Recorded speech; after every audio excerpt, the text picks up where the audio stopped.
notes, as I call them, for the first 6 measures of George Friedrich Handel's Sonatina in B-flat major. Now, I chose to start the lesson with those anchor notes because in learning the piece, I found them to be so important to understand how they function foundationally for the entire piece. And what they look like is one of the PDFs that you get in your chart package with all the anchor notes circled in yellow. This is your entire piece. And we will refer to this many times in the lesson. When you start learning your piece, you're going to use the black and white PDF of the entire piece, as you always do. This is how you learn your notes.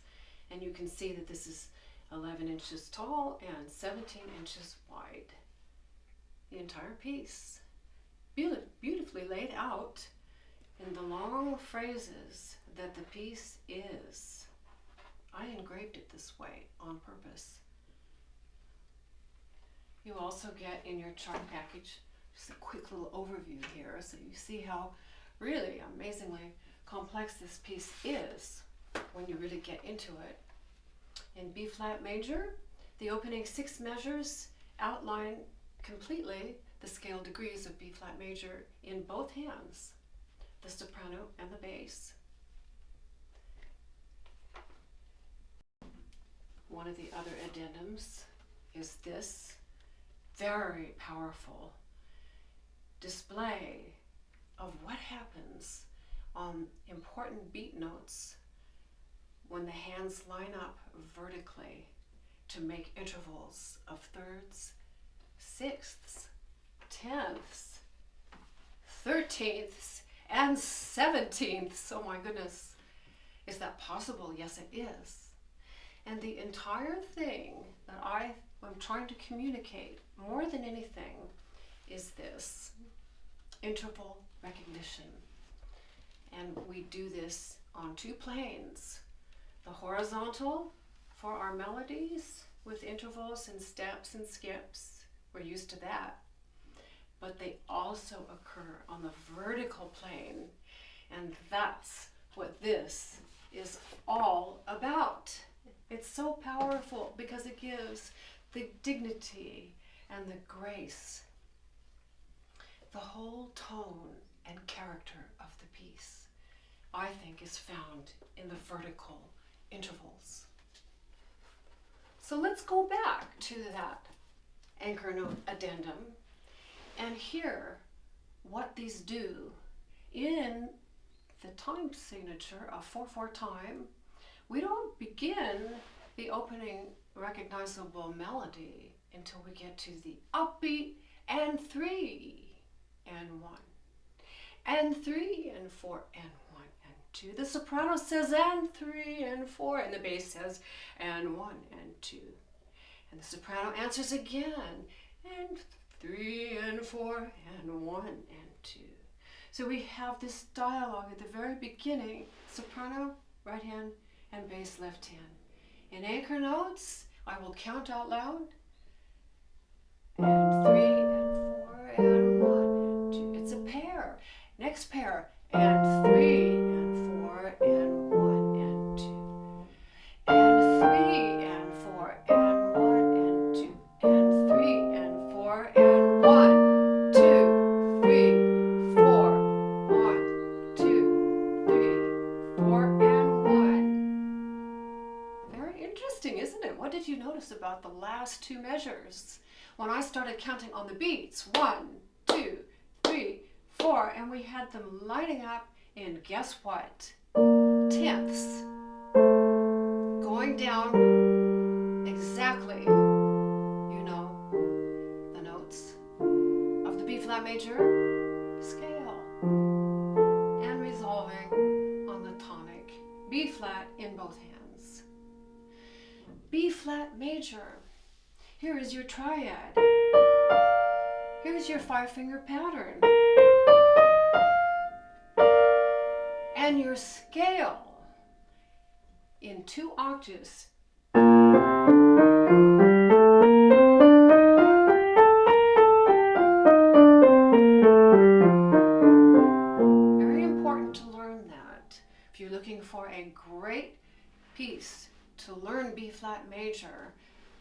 is your piece.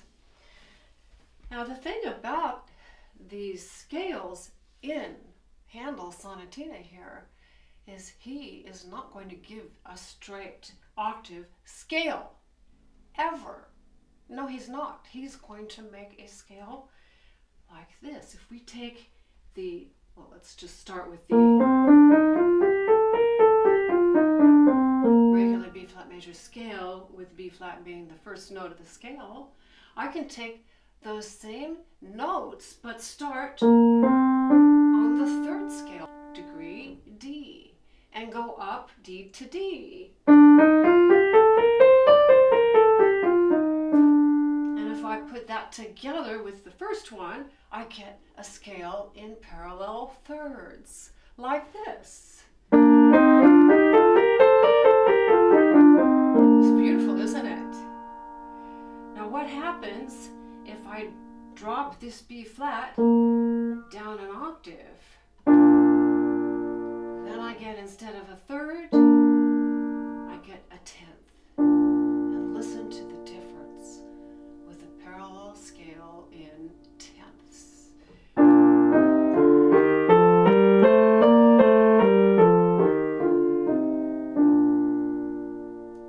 What happens if I bring this D up an octave? I expand out the distance of those two notes, B flat and D, this far.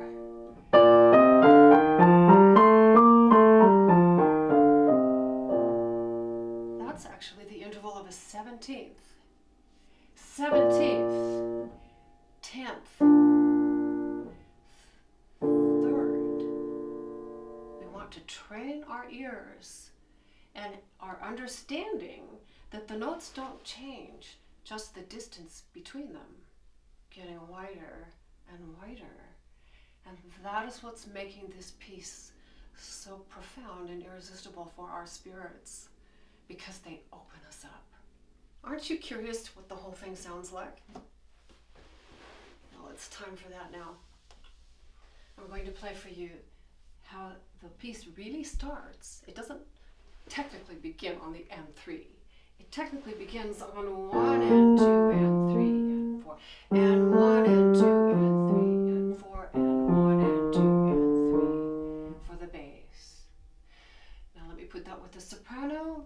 1 and 2 and 3 and 4 and 1 and 2 and 3 and 4 and 1 and 2 and 3 and 4 and 1 and 2 and 3 and 4 and 1. Let's just stop right there, because the first 2+ measures, and this is your final PDF, probably one of the most important, you'll be working from this ultimately the most, I believe, is the structural analysis.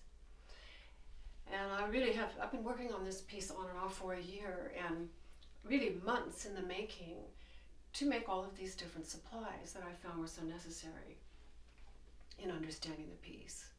I said it's an early intermediate piece, but to play it well and understand this all really turns into quite a sophisticated piece. And knowing all of these components will help you play it more securely and with more confidence and joy and appreciation of really what's in here. So I gave the color red for the sections where the soprano and the bass alternate. The soprano always, and 3 and 4 and 1, and 3 and 4 and 1, and 3 and 4 and 1, and 3 and 4 and 1. That's a melody, melodic fragment. Each time begins on the dominant F.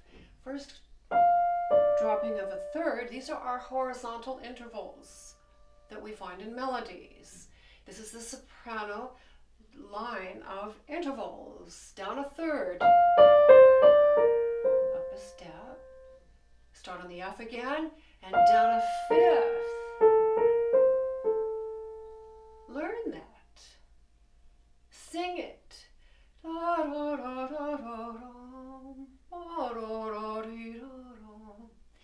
And one more F, and this up to the G. And it's a sequence. In the yellow box, part 2 is different than part 1 in the red. This alternates soprano and 3 and 4 and 1, and the bass then does and 1 and 2 and 3 and 1 and 2 and 3. I am going to sing the soprano and play the bass, and I'd like you to imagine 2 singers, or perhaps 2 dancers, communicating with each other. So I'm singing one part and playing the other person or part.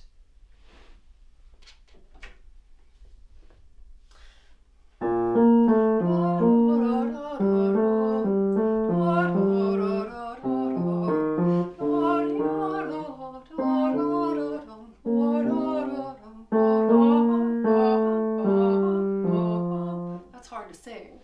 That's what Handel does in the Messiah. Always these difficult intervals to sing. And that part right there, the blue box, is so exciting because the parts join. They join on the quarter note and they come in unison as parallel tenths descending. If we look at the lines of that soprano, the notes, well, we know the bottom beat notes are the scale degree notes. But did you know that by keeping the F on the top each time, which is the dominant, and I block those, look what we have. 3rd, 4th, 5th, 6th, 7th octave. Now to make this really beautiful, I recommend not playing that repeated F as loud as you will the moving note. That's a basic rule in musicianship. The part that moves, and how I do that technically, I like to use my arms and stroke a little bit on the keys.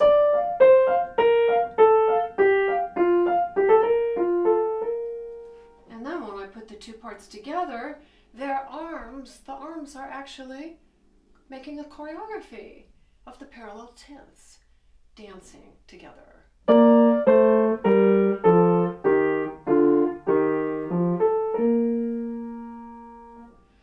Before that, with our sequence, this is very interesting too. Along with learning your B flat major scale,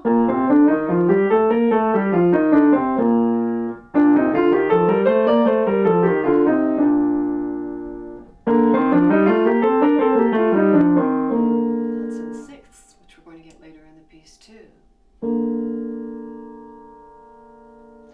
You have what's called a scale of chords. By playing the scale degrees,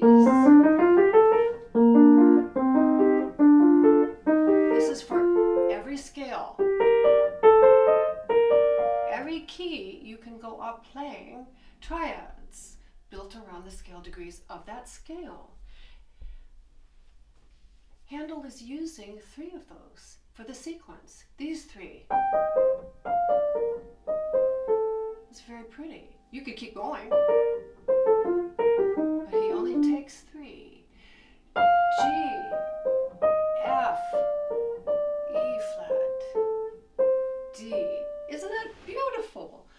To take the scale degrees and embellish them with these spiraling broken triads from the scale. And how does he complement that? By doing leaping sixths for the bass. Like this. E flat, up to C, drop to D, up to B flat. He could keep going here too, but he doesn't. This is where he goes up and together.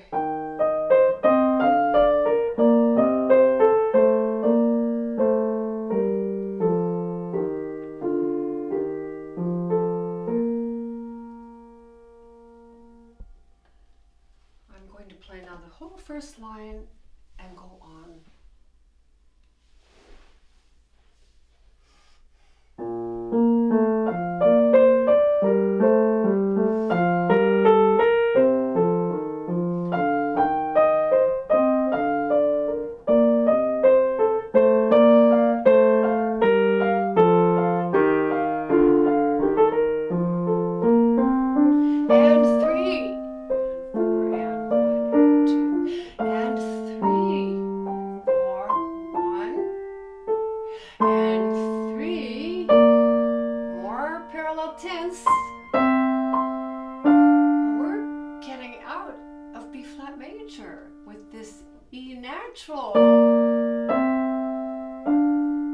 What do you think's coming?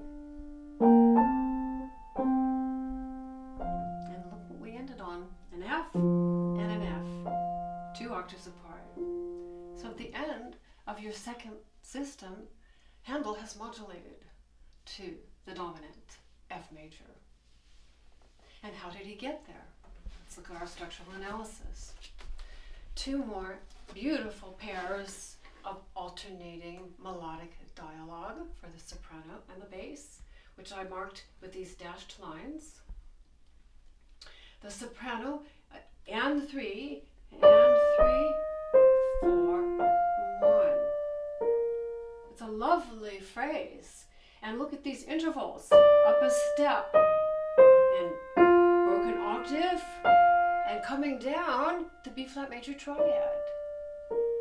That's lovely. To complement the bass, and 3, 4, it goes the opposite direction as a mirror image. B flat major triad. But he staggers it by 1/8 note. So they overlap slightly, but they're in there. And 3 and 4, here it is. Can't you see them joining? Then they go away from each other. The soprano leaps up to a broken C octave. It's opening up. The bass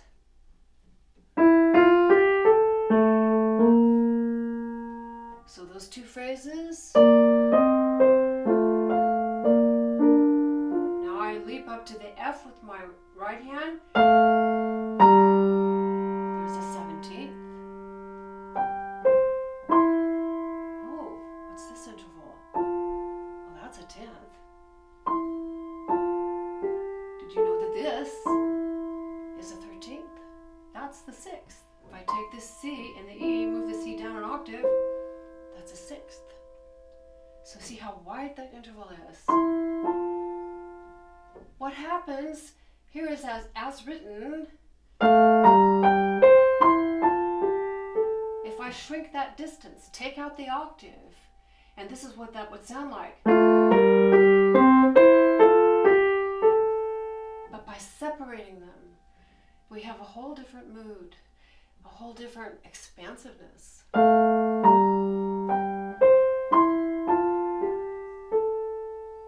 And then one more idea of the parallel sixths coming on the beats.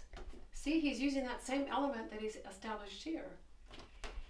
For modulation, pickup, and 3, and 4, and 1, and 2, and 3, 4, 1. Cadence.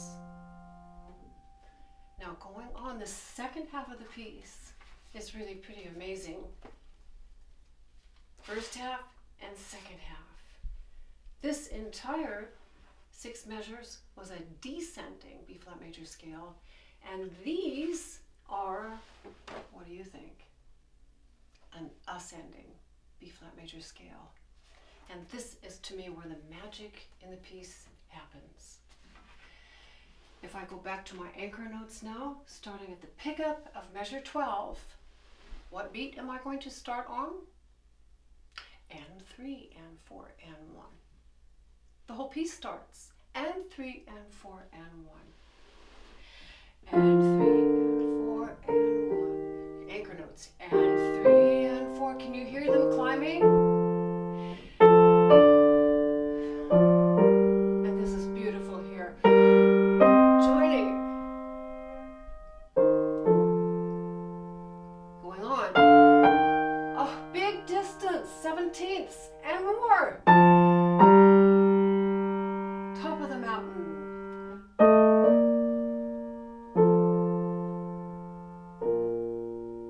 But the piece could be over there with the 2 B flats. He goes on with one more closing phrase. Another blue box, parallel tense on the beats. Oh, this is so beautiful there. What is this? Why does that sound so beautiful? That's an octave. That's a 13th. 13th, and another 13th. 6th. These intervals must speak to you. When you hear the 13th, when you hear the 17th, you will really expand. It will lift you. It will expand your whole energy. My husband was so sweet the other day when I played just the anchor notes. He said, you know what? That speaks to my very soul and puts me in a very special place. And I feel the same way. I think this is a little miracle of a piece. This small 19-measure piece, Sonatina of Handel, has all of the magic of the universe in it. When you let these intervals take you and cherish the beauty of them.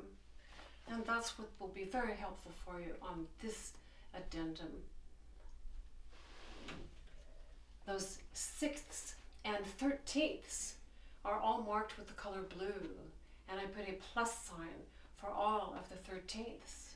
Notice in the first line, which is really a duplication of the colors that I used for this addendum. I used green for the 10ths and orange for the 17ths. No 6th at all yet. He saves them. But on the second line, look where they come. Those beautiful intervals that we saw right here. Sorry? Here. Oh, I love this part.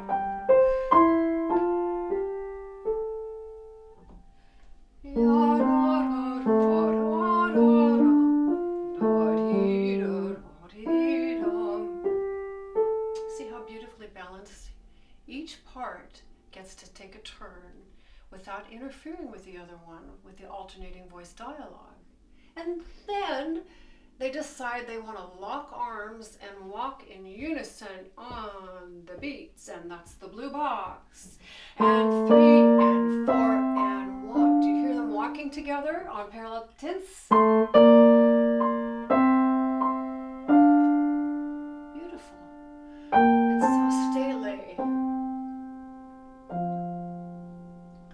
There's your 13th, 13th, 10th. Octave, 13th, 10th. 10th octave, 13th, 10th. Now this is so amazing because we're getting both grids at this point.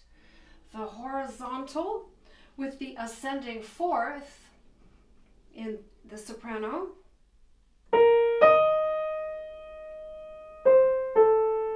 And in the bass, ascending fourth. These are both ascending fourths. What the notes they play, G and B flat, on the vertical grid make tenths. C and E flat, 10th. So you have tenths, each with the horizontal parts ascending fourths. That's how it lifts us. How simple, how powerful. And he saves that because it has to spill out the energy of that intensity in a scale in 16th notes. It's like a waterfall gushing over with excess feeling and movement. It sounds so pent up, but it has to release. But we're not done. We're climbing some more. I love this.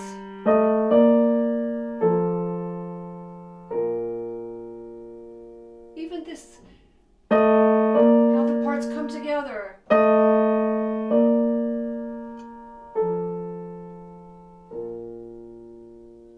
And play it slowly like that. Play it again. 5, 1. As written. As written, the last system.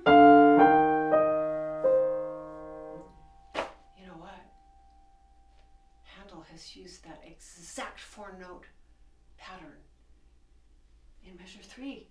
That's how the sequence began. This sequence right here in measure 3 is identical to this beginning of your 4th system. Identical. And if you look here, there is your first pair of 17ths together, and here is the same pair and another pair. So this is the power of this, to show you. He's giving you a sneak preview right here with parallel 17ths. And then he's going on at the end. One more. Oh, it's so beautiful.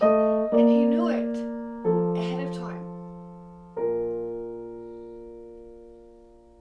I'm going to play the whole last 2 systems now, because we haven't talked yet about the intervals horizontally of the right hand and the left hand. Let me play it first. You know we're climbing. Hear them talking?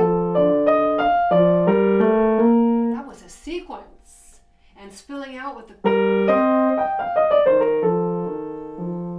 soprano above 4th to B flat.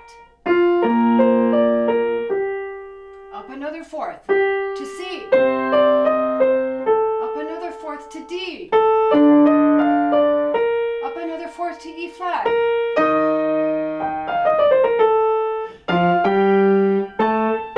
How spectacular. Don't mind me getting carried away here, but I mean really, what if you had a writing assignment in composition and they said, okay, you've got to make a 19 measure piece and use the scale degrees of B flat major twice. First as a long descending scale and then as a long ascending scale. How are you going to do it? And this is how Handel did it. B flat, C, D, E flat, G, F, G, A, B flat, and there they are. All the scale degrees. The bass, and 3, and 1, and 3, and 1. Why am I emphasizing that? Because that is the rhythmic motive of the piece. It's just like Handel's Messiah in the 12th cantata. For unto us a son is given, da da da da da da da da dee da dee da da da. He's doing the same thing here. Speaking, taking turns.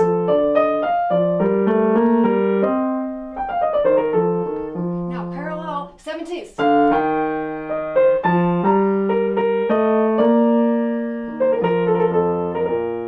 One more blue box. Coming down, bringing us down. 3rd, 4th, 5th.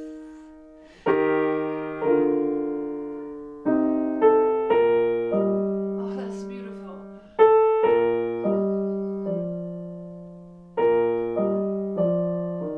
Now a trill at the end, you can take it as a 4-noter, or you can add a little turn before, which I like to do. And only in measure 19 do we have 4 notes. Everywhere else, it's just 1 note for the right hand and 1 note for the left hand. I wanted to show you in your black and white version a very important element. And by understanding this, open measure here, there's no bar line. Open measure, no bar line. Open measure, no bar line. I engraved it this way. And all of these supplies, this main file and your 4 PDFs, you can get from my website, sallychristianmusic.com, as digital downloads. And you simply take your files to your printer shop and ask to have them printed on the large size 11 by 17 inch paper on cardstock, and they will last forever. You will love working from these. This is the beginning of a measure with beats 1 and 2, beats 1 and 2, beats 1 and 2. I engraved it that way because that is the beginning of the next phrase. And 3 and 4 and 1 and 2. This. And 3 and 4 and 1. This. And 3 and 4 and 1 and 2. Notice these dashed lines help delineate the part 1, 2, and 3 as you learn the piece, so it's not such a long 6 measures to track. And at that point you know, oh, that's the sequence. Oh, that's where they join on the beats, on the quarter notes. So I put that in your working copy at the very beginning so that you can be aware of these distinct 3 sections of the first system. This one also, this is the beginning of the second blue box right here. Alignment on the quarter notes as contrast to the alternating dialogue. I wanted to show you one last thing here. I was thinking about this as a dance. And if I don't know how this is going to work, but just bear with me here. If I have my soprano and my bass and we are dancers, and the soprano is stepping this way, and 3 and 4 and 1, and the bass is stepping and 1 and 2 and 3, and when they come together in the sequence, the bass is leaping, da-dee, da. Choreography, imagine these as feet, and imagine the little spirals of the soprano. Ya da da da da da da da dee da da. Let me put that together here. Ya da da ba da da ba dee dee da. And then they join, they lock arms, they go, you know, I like you. Let's go walk out of this room and go get some refreshments. And they walk together, arm in arm, down the steps together in parallel dance. It's just an idea for you to think of. Don't play upside down. How you can think of the different ways besides just this piano or harpsichord is what he had. But think of singers, think of dancers. And by all means, listen to Handel's Messiah. I hope this lesson has been helpful for you.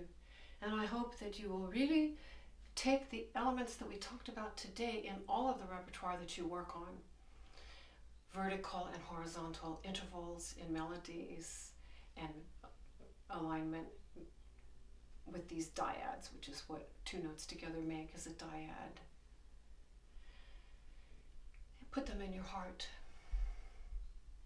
Let them open you. Let them create the consonance and dignity and beauty that they give us. And your world will be transformed in that moment. And do that every day. And look how enriched your life will be. Thank you so much, and I hope you learn this piece. Handel Sonatina in B-flat major. Thank you.